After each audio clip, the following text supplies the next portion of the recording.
Hello and welcome. I'm Megan. I'm a photographer and watercolor artist with chronic health challenges, POTS, and wrist strength issues. I want to encourage you and for you to see what is possible. Let's pretend you asked me how to track things now that you've just been diagnosed with POTS. What would the things be I would talk about? I would say I had a very hard time drinking water consistently and would try on and off to log the water, each time with a new app. I'm going to tell you, it doesn't matter what app you use.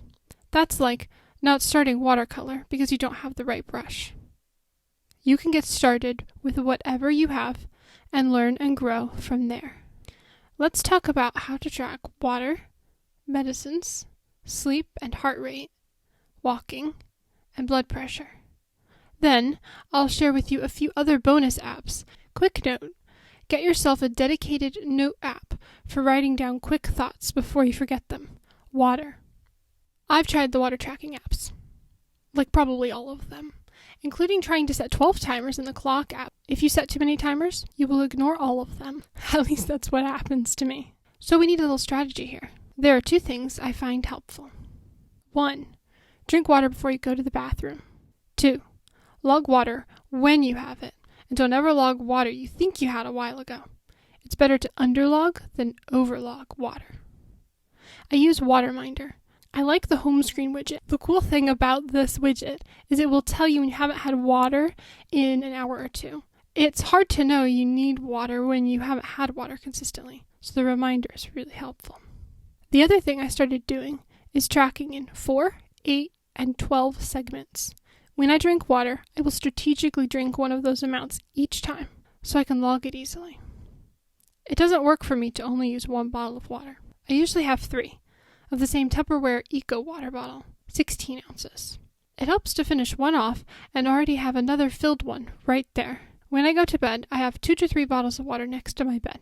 A full bottle for the morning, ready to go, and 1 or 2 for what you need right now, tonight. I've been using this same water bottle since about the same year I was diagnosed with POTS. So they're like 11 or 12 years old at this point. And you can switch the cap colors around if you have bottles in 2 colors. Just saying. In case you're curious, I drink between 128 and 176 ounces of water each day, depending on whether it's hot outside. So about 9 of the 16-ounce bottles of water. And one of those is usually an oral rehydration solution. ORS for short. ORS stands for oral rehydration solution. You add it to your water. It's amazing how much it helps. But it makes sense. If water helps the most, and ORS holds the water and helps hydrate you, no wonder it's so helpful. Medicines. When I get up in the morning, I message myself the time I took medicines, because I take them every 4 hours, and after I sit for 15 minutes, I'll need to reset the timers. For all non-prescription medicines, I use Medisafe. I worry about it messing up and not remembering that I said I had a medicine and thinking I have to take it again. So for prescriptions, I use the Notes app and a standard alarm clock on my phone. But to be fair, I've been taking this one prescription for forever. It's just the system that I've built up for myself over time. To my knowledge, Medisafe has never messed up. But I've heard sometimes the alarms set in it don't go off, so I would still keep a backup alarm in my clock app. Medisafe works great for me for all of the other medicines. I set the time that I want to have them all, roughly, and then turn off all of the notifications in the app. Then I can just eat a meal, pop into the app, and see what's next. It's usually some part of a vitamin. I take petites so that they can be divided down with my smaller meals. Sleep and heart rate. I found a smartwatch to be really helpful for tracking health stuff. It takes my heart rate for me and tracks my sleep, both without me having to do anything about it. It's one of those set it and forget it things. It just collects the data in the background, and I can use it to log water with Waterminder if my phone is not nearby. I use the app Auto Sleep for sleep tracking on my watch. I'll put links in the description to my 2 favorite watch bands. The scrunchy one, it's like a hairband scrunchy thing. For a watch band, it's comfortable. It works really well for sleeping as well. And then I also like the athletic one that's got the holes in it. But for sleep, the scrunchy one's really cool. Make sure you clean the back of your watch sometimes, or it will hurt your arm. Walking. The reason I started wearing a watch again last summer was walking. I wasn't being active at all, or ever getting out of the house, so I decided to get out to the park every day. Then, while I was there, I started walking a quarter of a mile. I could do a whole thing on walking, but here's the basics. It starts counting up the time, tracking my heart rate consistently, and keeps track of how far I've walked in miles. All that data goes automatically to the health app. A watch helps you to not overexert yourself because it will tell you your heart rate and the distance walked, so you can calculate how far you want to go. If you're already being physically active somehow, don't let that get away from you. It's vital to keep as much daily movement and muscle mass as you can, so try to walk a little bit every day if you can. And yeah, it's hard, but it's worth walking every day. Really. Blood pressure. I did a ton of research on accurate blood pressure cuffs that sync wirelessly with my phone. You can use Consumer Reports if you ever need any unbiased tech reviews. They tested this blood pressure cuff and found it accurate, and I find it comfortable and cute.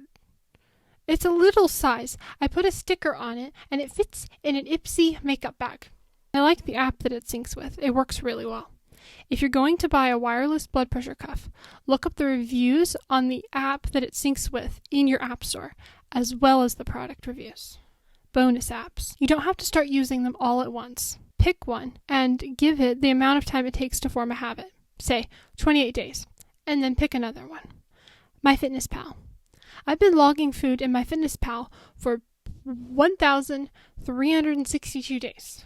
I haven't looked at that in a while. Somehow I got to over 1,000 days logged in a row. Things aren't as hard eventually when you do measurable steps every day and make small improvements that add together over time. I eat small meals every 2 hours, which helps with the blood flow all going to my stomach to process a big meal. I use the premium MyFitnessPal. I can log a little meal, each in its own section. They let you add up to 6 meals separately, and each of those shows their own nutrients and times. The most significant thing to me is the times. It will keep track of the hour and minute I had each meal, which is helpful if you eat food every 2 hours. After I log food, I will start a countdown timer to the next meal. Migraine Buddy. You can customize it, either log that headache happened that day, or you can log so many details, whether this one is a migraine or a headache, when exactly it started, and generally begin to make connections between what gives you a headache, so triggers, and the headache or migraine. I also like the Lake Coloring Pages app. It'd probably be a good idea at this point to get something fun and relaxing to do, whether that's a digital or physical coloring book, or if you have wrist strength issues like me, you might consider getting into watercolor. I was very surprised I can actually physically watercolor, and it doesn't make my wrists hurt. It was one of the reasons I started this channel. I couldn't find anything on how to watercolor with wrist strength issues, so I'll be creating the resources I needed in chronic health, lifestyle, and in watercolor. I want to share my experiences and help people. I hope you found this helpful. You can check out these videos on watercolor next.